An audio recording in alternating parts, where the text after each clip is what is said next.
Այս տարիների ընթացքում դե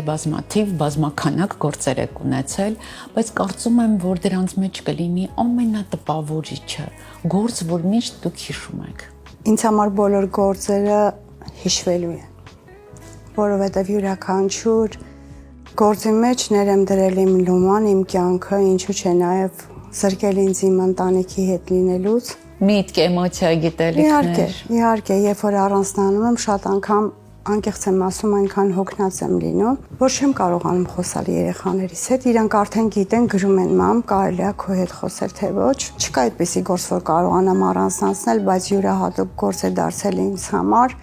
անգամ կուզենամ հնչեցնել իր անունը Արևը, մի կին էր, որ տարիների ընթացքում իր ձեռք բերած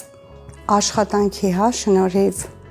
ստացել էր բնակարան, տուն այն ժամանակներում եւ անարդար ճանապարհի վրա կանգնած կորցրել էր իր սեփականությունը եւ գիշերվա 3-ին իմ տուն եկավ իմ ընկերուհին եւ ասեց, որ պետք է գնանք իմ Արևին տեսնենք, ասում եմ, հույս բժիշկ չեմ, որ կամ Արևին տեսնեմ։ Խնդրում եմ, ասեց, շատ վատ է Արևի վիճակը,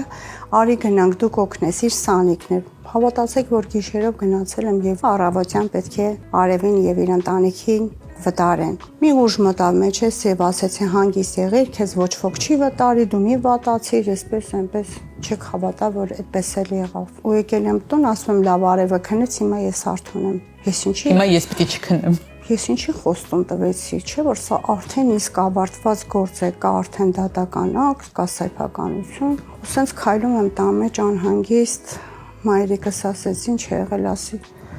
ես չգիտեմ մի կնոջ խոստացա որ կանեմ, բայց չէ որ ես դրա իրավունքը չունեի։ Ասես Աստված ողորմածը։ Հանգիստ եղիր, եթե խոստացել ես։ Հավատացեք նառա, ես շատ մեծ պայքար եմ տարել։ Այդ կինը ապրում է իր տան մեջ։ Բրավո ձեզ։ Հավատացեք, որ այս տարիների ընթացքում ամեն շաբաթ զանգում էր, ասում էր ես եկեղեցուց դուրս եկա եւ քո ընտանիքի համար մոմ եմ վառել։ Ինքը ինձ երբեք չի մոռացել եւ կարող եմ ասել 40-50 գործ է ինձ ուղարկել եւ ասում եկեք ձեզ տանեմ իմ փաստաբանի մոտ։